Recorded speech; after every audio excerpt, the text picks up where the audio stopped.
Cerno, une anti-enquête. Épisode 87. On m'a dit qu'il y avait une voisine qui avait senti une odeur, c'était Mme Gilbert, et qu'elle avait appelé la police et qu'on avait retrouvé cette dame qui était morte depuis apparemment plusieurs jours chez elle, assassinée, mais sans plus. Vous savez par qui ? Ah non, pas du tout, non. On m'a simplement dit que c'était pas le fameux Guy Georges, puisqu'il était en prison à ce moment-là, c'est tout.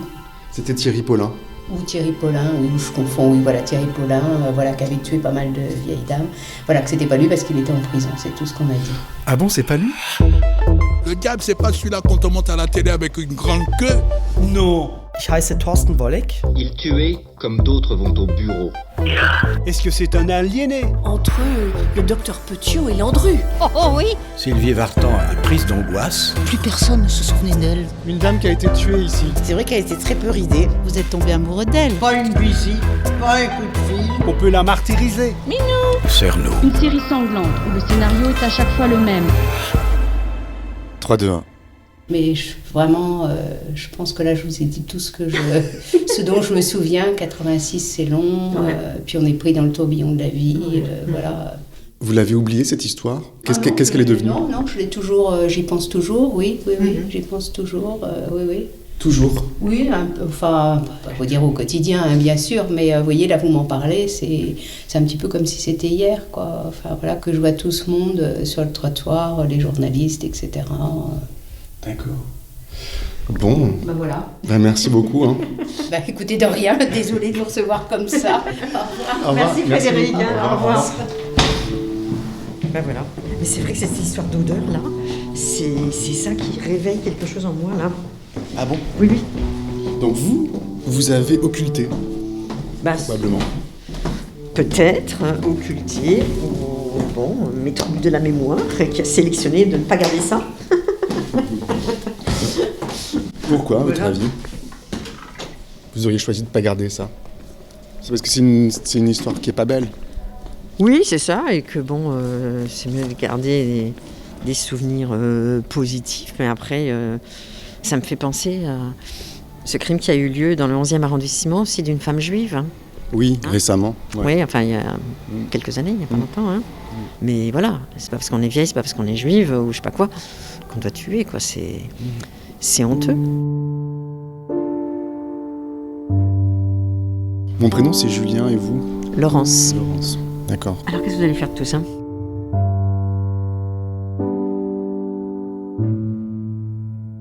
Merci beaucoup, Mireille. C'était avec grand plaisir. Il est possible que ce soit pas Thierry Paulin. Oui. Donc c'est pour ça que c'est un crime qui n'a pas été répertorié, parce qu'il était peut-être en prison. Mais pourtant, tu avais cette adresse sur une liste à lui.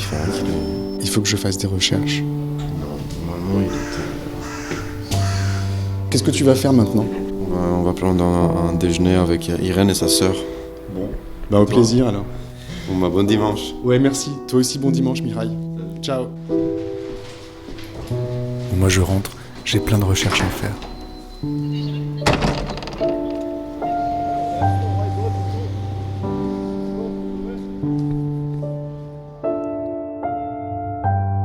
3, 2, 1. Alors avant de rentrer chez moi, je fais un petit détour par la rue Pajol parce que 2 auditeurs m'ont annoncé une triste nouvelle. C'est que Odette, la dame de la rue Pajol, qui tenait une papeterie et que vous avez entendu dans l'épisode 17, intitulé « Enquête chez Odette », cette dame est morte. Et donc je me dirige vers sa boutique pour aller voir. Alors normalement au départ, c'était mercerie, papeterie, bambeloterie et journaux. Alors maintenant, c'est devenu un magasin social, presque. Social ? Social parce que j'aide beaucoup les gens du quartier. Les choses qui sont en vitrine, les objets, c'est pour aider les gens âgés. Et tous ces livres-là, c'est pareil, les habits... Et voilà, je suis devant. Et effectivement, le rideau est tiré. Il y a des bouquets de fleurs, déjà fanées, qui ont été scotchés sur le rideau de fer.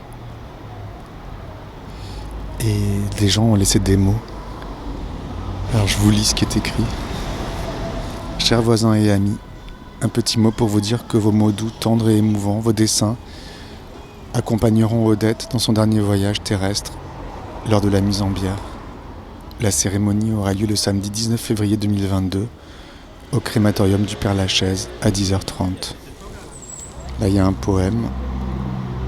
La Vestale Odette, la marchande de journaux, de vieilles cartes postales et boutons d'habits noirs. Bonjour. C'était la radio ?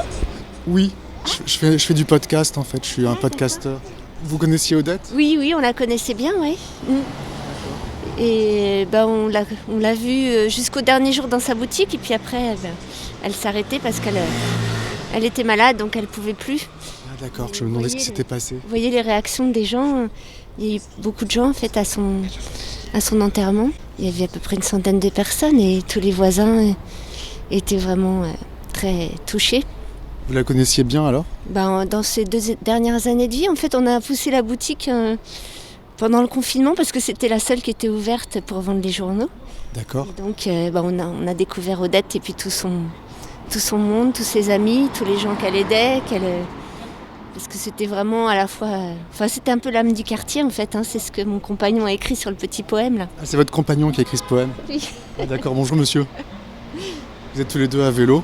Oui. Vous passez devant ? On vient de la piscine là. Vous me disiez tout à l'heure le monde d'Odette. C'était quoi pour vous le monde d'Odette ? C'était déjà les gens du quartier, tous les gens qui venaient la voir pour acheter les journaux ou autre chose, mais surtout qui venaient la voir en fait. Qui pour elle quoi. Tous les jours, oui, qui passaient tous les jours, qui venaient discuter, qu'elle aidait, qui s'asseyait, qui... Voilà, pour eux c'était un rituel de venir passer dans la boutique. Plus que la marchande de journaux, c'était vraiment quelqu'un qui animait le quartier et qui était un peu là en cas de besoin, quoi. Comment vous pourriez la décrire ? C'était quelqu'un de avec un fort caractère.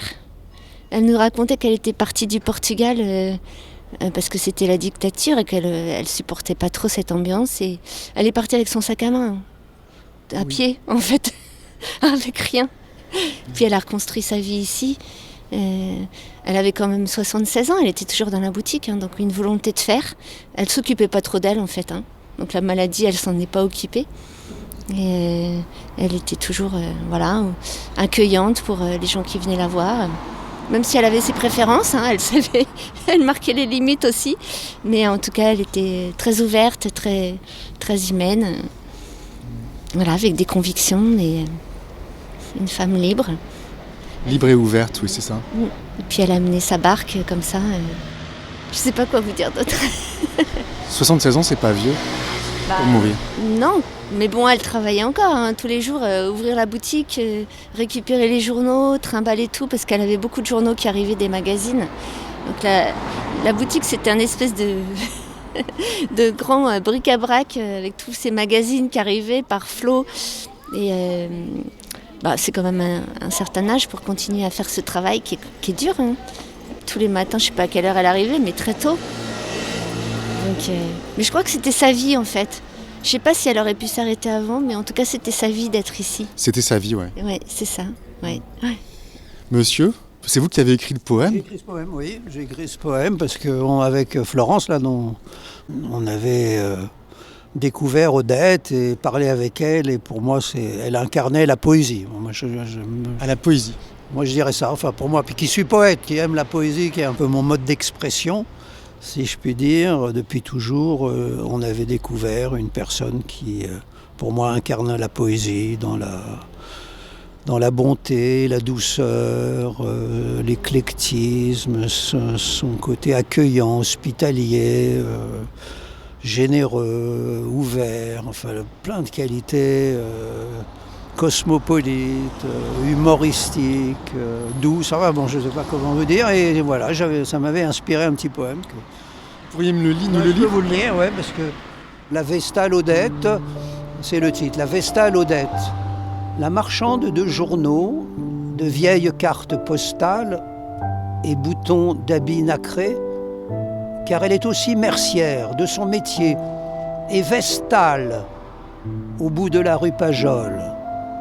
Entretient le feu sacré de la vie de son quartier qui lui dit « Merci, Odette ». Voilà, c'est des mots simples, hein, vous voyez, j'ai trouvé le mot Vestale qui rime avec postale. Et une Vestale, c'est un peu une déesse qui entretient un feu sacré, c'est païen. Pour moi, ça incarne ça. C'est une représentant un peu la déesse du quartier. Dans son temple. Dans son temple, que regardez comme il est magnifique, son temple. Qui entretient le feu, l'âme du quartier, le feu de l'amitié. Qu'est-ce qu'il va devenir ce quartier sans elle ? C'est sûr qu'elle va beaucoup manquer parce que c'est une personnalité comme ça. Elle est restée 40 ans, je crois. Enfin, c'est incroyable. Elle incarnait le quartier. Tout le monde la connaissait, la prénommait, la respectait. Elle nous émouvait terriblement. On a suivi le début de sa maladie et puis la suite. On lui envoyait des cartes postales de vacances de Bretagne. On a gardé franchement une amitié jusqu'au bout. Elle nous a vraiment marqué. Enfin, moi, je sais que... Et c'est pour ça que je vous disais la poésie, parce que, voilà, la poésie, c'est parfois considéré comme un art dépassé, hermétique, trop difficile d'accès, mais elle était pour moi l'image même de la poésie, des poètes comme Prévert, Apollinaire, enfin, et d'autres auraient... même Rimbaud, je suis sûr, Breton aurait adoré ce type de personnage.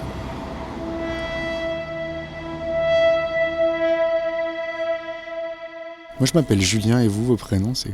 Florence. Moi, Maurice. En fait, j'ai l'impression que Odette, c'est quelqu'un qui a fait un bon usage de sa présence au monde. Ah, c'est le moins qu'on puisse dire, complètement. Là, je suis d'accord. Ça, c'est pas tout le monde, quand même. Ah, non. Dans un monde d'égoïsme et de narcissisme. C'est comme ça que vous voyez le monde ? C'est pas moi qui le vois, c'est tout le monde le voit. Hein. L'individualisme forcené, la recherche du profit à tout prix, toutes ces valeurs-là. Bon, c'est un peu le monde comme il est.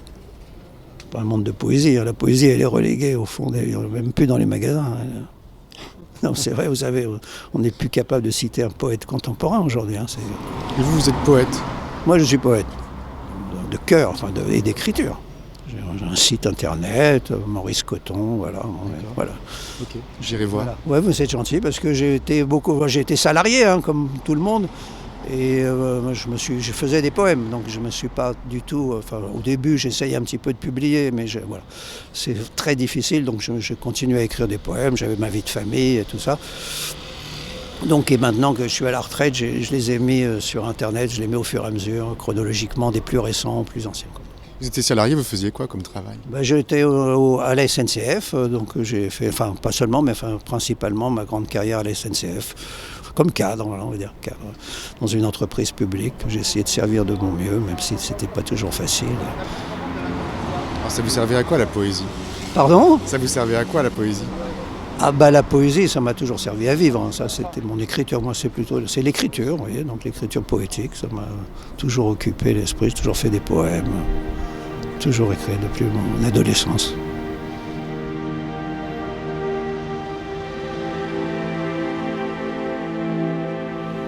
Tout le monde s'arrête pour lire votre poème. C'est ça qui fait plaisir. On l'a remis hier, parce qu'il était parti, la petite fille, elle l'avait mis dans le cercueil d'Odette. Ah oui. Elle m'a dit, ouais, le poème, on va le mettre, comme ça elle partira avec. Moi qui ai toujours été plutôt un poète comme incompris, vous voyez, dans mes parents, tout ça, je faisais un peu de la poésie surréaliste, je ne vais pas dire expérimentale, mais de la poésie. Et voilà, c'était toujours trop, on ne comprend pas, c'est n'importe quoi, des trucs de fou. Et bon, après, je me suis un peu assagi. Hein, plus tard, j'ai fait des choses plus compréhensibles. Donc là, c'est la première fois qu'un petit poème comme ça peut faire son petit bout de chemin. Ça me fait sourire. En fait, j'avais rencontré Odette juste avant le confinement, parce que je travaille sur une affaire criminelle qui a eu lieu dans le quartier. Et ça, alors. Ça doit être ça dont elle nous a parlé, alors. Elle vous en a parlé ? Oui, bien sûr. Il y a une dame qui a été tuée là, au 77, juste ici, au 2e étage. C'est ça. Oui, c'est ça. Elle était venue la voir, elle avait été questionnée par des agents de police, de renseignement, qui avaient été un peu brutaux avec elle, enfin, on va dire verbalement. Tu te souviens un peu de ça, non ? Moi, je me souviens de ça. Et elle était restée très silencieuse. Enfin, elle n'avait pas voulu participer. À l'enquête ? À l'enquête. On sentait que c'était un sujet embêtant pour elle. Mais elle nous avait remontré sa personnalité de quelqu'un aussi qui pouvait être têtu, mais dans le bon sens du terme. Elle ne parlerait pas. On ne peut pas dire que la police faisait partie de ses amis. Et c'est une histoire qui l'embêtait, vous dites? Je pense, mais je ne sais pas vous dire. Voilà, je ne sais pas. Non, je n'ai pas assez d'éléments. Les victimes, des dames âgées, qu'ils suivent jusque chez elles, ligotent, torturent et tuent. Si elle nous entendait, qu'est-ce que vous aimeriez lui dire à Odette? Qu'on pense à elle, qu'elle est toujours là en fait. Elle est là comme une petite flamme en nous, qu'on n'oubliera pas. Elle va beaucoup nous manquer, mais bon, je suppose que d'autres Odettes existent ailleurs ou vont renaître quelque part pour tenir ce rôle-là. Ça existe partout dans le monde, des gens de cette qualité dont on ne parle pas assez. Je suis ravi de vous avoir rencontré. Le hasard fait bien les choses. On passe tout le temps devant la boutique en fait pour voir qui regarde, qui lit, qui fait quoi. Donc c'est pas fini l'histoire avec Odette. Non, c'est pas fini. Rouée de coups, violentée, l'une d'elles est même forcée d'avaler de la soude caustique pour avouer où se trouvent ses économies. L'une d'elles est même forcée d'avaler de la soude caustique.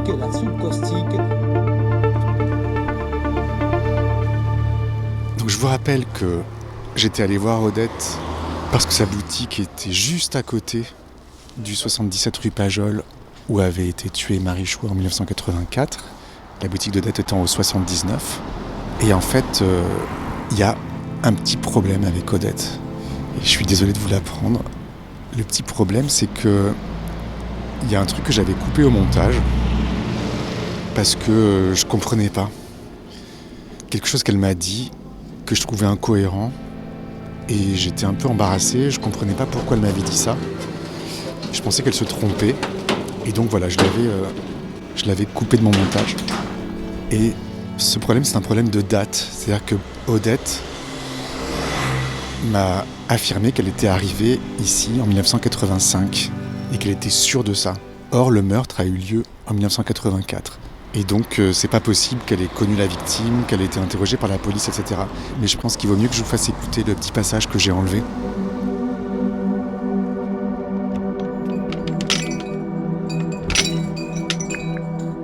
Alors, vous savez, moi je travaille sur l'affaire Thierry Paulin. Oui. Et vous savez qu'ici, il y a une dame dans cet immeuble qui a été assassinée en 1984. Il y en a eu 2 dans le coin. Numéro 15 à rue Marc-Séguin. Et le lendemain ici. Et au 77, juste à côté de la boutique. Est-ce que vous étiez là déjà, vous, à l'époque? Bien sûr. D'accord. Puisque j'ai ouvert en 85, donc... mais l'assassinat, c'était en 84. Non. Non? Non, parce que... quand on a vu la photo sur le journal, on l'a reconnu tout de suite. Il y a eu des assassinats avant, mais pas dans le quartier. Et donc vous avez reconnu... Qu'est-ce que vous avez reconnu? On l'a vu tout de suite. Il habitait à l'hôtel, vous êtes bien au courant. Et donc, quand on a vu les photos, il dit c'est pas possible. C'est ce qu'on s'est dit tout de suite. Un gars qui était gentil envers les gens de quartier. Et puis voilà. Moi, ce qui m'intéresse plutôt, c'est cette dame qui habitait ici. En fait, les 2 dames. Oui. Alice Partouche Benaïm et ensuite Marie Chouet, qui habitait dans l'immeuble à côté. Oui. C'est sans doute des femmes que vous avez dû croiser? C'est des gens âgés qu'on voyait tous les jours presque. Et puis, il y avait Mademoiselle Téchier qui allait faire les piqûres tous les jours. Donc, c'est elle qui l'a trouvée morte. Mademoiselle Téchier? Téchier, c'était une infirmière du coin. Elle est décédée aussi, mais voilà, un jour elle s'amène, elle avait l'habitude de sonner, elle répondait, elle n'a pas répondu, et elle s'est dit, bon, il y a quelque chose. Là, elle est descendue me voir, Madame Sanchez, voulez-vous m'accompagner? J'ai dit non, pour ces choses-là, j'aurais pas le courage, je ne vous accompagne pas. Elle est descendue vous voir pour vous prévenir? Oui, pour me prévenir qu'il y avait quelque chose, donc pas normal. Alors la suite, après, je ne peux pas vous dire parce que je ne voulais pas rentrer dans les détails. Il y a la police qui est arrivée, vous avez vu tout ça? Bien sûr, on a vécu tout ça, pompiers, tout, bien sûr. Comment vous l'avez vécu, vous? Très mal, parce que bon, c'est comme si une personne qui nous appartenait partait aussi. Les gens du quartier, on les aime beaucoup, donc... Alors j'en reviens à cette Marie Choix qui habitait ici. C'est quelqu'un que vous avez connu? On l'a connue, on la voyait passer, bonjour, on changeait quelques mots. Mais bon, après, on ne s'attendait pas à voir des choses comme ça. J'imagine qu'elle venait dans votre boutique? Oui. Quelquefois, elle s'asseyait, on parlait un petit peu. Elle se reposait, après elle va faire ses petites courses. Mais voilà. C'était quel genre de femme? Écoutez, moi je l'ai connue toujours gentille, de reste, elle n'avait pas besoin de moi. Bon, on parlait gentiment, c'est tout. Elle avait des enfants, vous saviez un peu? Je ne sais pas. Je ne sais pas. Vous savez pas ce qu'elle faisait dans la vie? Non. C'est ça que j'aimerais bien savoir parce que... Si les gens se confient, là, je continue à parler, mais si les gens ne se confient pas, je ne demande pas, je ne questionne pas.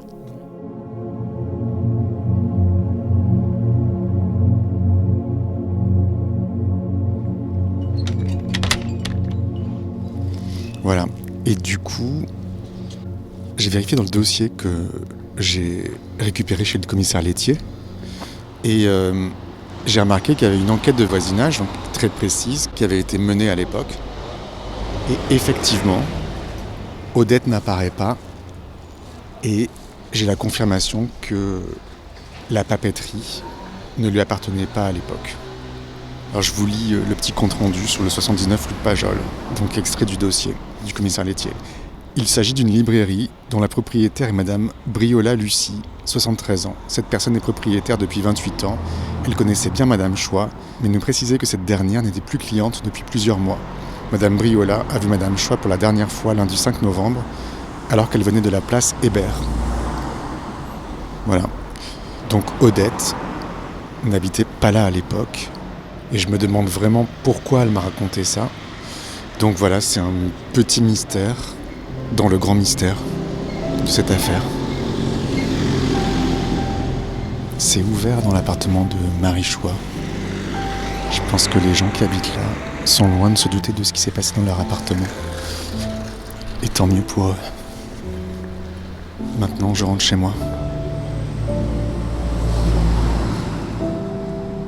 Les malfaiteurs repèrent les personnes âgées, les suivent dans leur appartement et les agressent sauvagement. Le but, voler leurs économies. Ce soir, dans le 18e, on a peur. 3, 2, 1. Alors je suis rentré chez moi et la première chose que j'ai faite, c'est de vérifier si Paulin était incarcéré en juin 1986, comme me l'a dit cette dame rue de la Fontaine-au-Roi. Et en fait, non. Il était en liberté à ce moment-là, ce qui fait qu'il a tout à fait pu être l'auteur de ce meurtre. Et alors je voulais vous lire un document que m'ont envoyé plusieurs auditeurs, qu'ils ont trouvé sur Internet. C'est l'extrait d'un livre, je pense. Et voici ce qui est écrit. Rue de la Fontaine-au-Roi, une nouvelle vieille dame est assassinée le 26 juin 1986. Hélène Frexès, 77 ans, est morte, étouffée, ligotée. Mais le tueur des vieilles dames, Thierry Paulin, ne sera pas inquiété.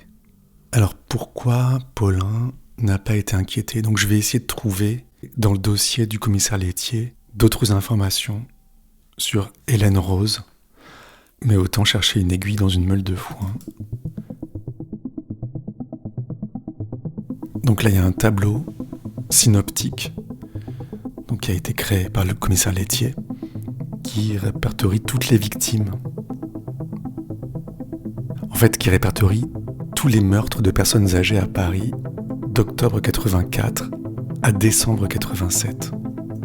Alors effectivement, il y a bien le nom d'Hélène Rose, veuve Frexès, date des faits 21 juin 1986, découverte du corps 25 juin 86, il y a écrit étouffement en majuscule, traces de strangulation, plus côte fracturée, allongée sur le sol de chambre, pieds et mains liés, avec ceinture en tissu, tenue de ville, rideau partiellement tiré, pas d'effraction, porte non verrouillée. Ce qui a été dérobé, ce sont des espèces du porte-monnaie, auteur ignoré, et on n'a pas trouvé d'empreinte. Donc on n'est pas sûr que ce soit Thierry Paulin. Alors je sais que Paulin a avoué une vingtaine de meurtres, mais qu'on pense qu'il en a commis beaucoup plus, comme je l'ai déjà souvent répété, je pense, dans ce podcast. Et on ne sait pas pourquoi il n'a pas voulu avouer certains meurtres. Parfois, on est sûr que c'est lui qui les a commis, parce qu'on a retrouvé ses empreintes, par exemple, mais il nie. Et ça, c'est vraiment un gros mystère. Alors là, je vois que Thierry Paulin a été interrogé sur Hélène Rose. Et voici ce qu'il dit. Le nom et la photographie de la victime me sont totalement inconnus. Je connais le quartier où habite cette femme, car j'ai habité dans le 11e arrondissement, mais je n'ai agressé personne à cette adresse. Je dois vous expliquer qu'en ce qui me concerne, de la fin janvier 1986 jusqu'à mon interpellation au mois d'août 1986, je n'ai plus commis d'agression contre les personnes âgées. En effet, dès le mois de février, j'ai travaillé à l'agence Frelati, agence de prestation de services, jusqu'à mon hospitalisation fin juin. Je travaillais essentiellement dans cette agence.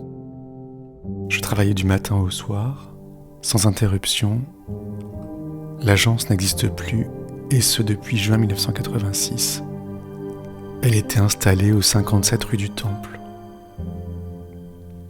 Je suis absolument formel. Je n'ai pas perpétré cette agression, ni aucune autre depuis la fin janvier 1986. Si tel était le cas, je n'ai aucune raison de vous le cacher. Durant cette période, je ne fréquentais Mathurin que très épisodiquement. Je suis donc incapable de vous dire ce qu'il faisait à cette époque. La prélecture faite par lui-même, le nommé Paulin Thierry persiste et signe, mais j'arrive pas à lire, c'est flou. Ok. Donc ensuite, il comparait à nouveau. On l'interroge encore et voici ce qu'il dit. Depuis ma dernière audition, concernant cette affaire, je me suis souvenu que j'avais agressé une vieille dame au mois de juin 1986 dans le 14e arrondissement. Je suis donc moins affirmatif concernant cette affaire, toutefois je peux vous assurer que le nom de Rose veuve Frexès Hélène et l'adresse de cette dernière me sont totalement inconnus. Je dois vous préciser toutefois qu'à la fin du mois de juin 1986, j'étais très malade et j'ai vécu pendant plusieurs jours avant de me faire hospitaliser en état de demi-conscience. Je ne peux rien vous dire d'autre concernant cette affaire. C'est très étrange. Il y a une contributrice au Patreon de Cerno, qui se prénomme Pénélope, qui m'a fait remarquer que le nom de la victime est donc Hélène Rose Frexès et que la mère de Thierry Paulin s'appelle Rose Hélène. C'est assez troublant quand on y pense. Alors est-ce que j'ai d'autres choses sur Hélène Rose ? Il y a plein d'enquêtes sur d'autres victimes, donc des meurtres qu'il n'a pas reconnus, dont on ne sait pas s'il est l'auteur ou non, mais ça devrait faire l'objet d'une saison entière de Cerno. Les victimes non répertoriées, les oubliés des oubliés. Donc ensuite, il y a une audition de Mathurin concernant Hélène Rose, qui dit qu'il est totalement étranger à cette affaire. La photographie de la victime n'évoque pour lui aucun souvenir. Il dit aussi qu'il a cessé de commettre des agressions à l'encontre de personnes âgées fin 1984 et que depuis, il n'en a plus jamais commis. Il dit qu'il était fâché avec Paulin, qu'il ne connaît pas la rue de la Fontaine-au-Roi et qu'à cette époque, il se prostituait porte Dauphine. Alors je regarde s'il reste des documents qui pourraient évoquer Hélène Rose dans mon dossier. Alors là, j'ai un rapport envoyé par le commissaire laitier au chef de la brigade criminelle en février 1988. Donc dans ce rapport, il répertorie tous les meurtres de Paulin et à un moment, il rappelle que son service a été saisi d'autres agressions de personnes âgées, commises selon un mode opératoire similaire à celui utilisé par les inculpés, donc Paulin et Mathurin, sans toutefois que ces faits puissent leur être imputés. Donc il y en a certains en 1984 et d'autres en 1986, et la dernière de la liste c'est Hélène Rose, veuve Frexès donc, et il conclut en disant « Ces diverses agressions se sont produites du 19 au 21 juin 1986 avec le retour de la présence de liens aux poignets et chevilles des victimes qui avaient disparu lors de la série d'agressions de janvier 1986 et dont Paulin avait reconnu être l'unique auteur. Par ailleurs, toujours en juin 1986, 3 autres meurtres étaient commis les 19 et 21 pour lesquels Paulin niait sa participation car il travaillait selon lui à cette époque à l'agence Frelati, ce qui s'est avéré faux. Il poursuit « Nous observons que ces 3 victimes étaient découvertes poignets et chevilles liées, tout comme dans la série du dernier trimestre 1984, ce qui laisse penser que les auteurs pouvaient être 2. Paulin nie toute participation à ces meurtres. Peut-être veut-il ainsi préserver l'identité d'un complice. Il semble qu'il n'y soit pas étranger, mais aucun élément matériel n'est venu confirmer nos présomptions. » Voilà, je pense que c'est tout ce qu'il y a dans le dossier, dans ce que j'ai en tout cas.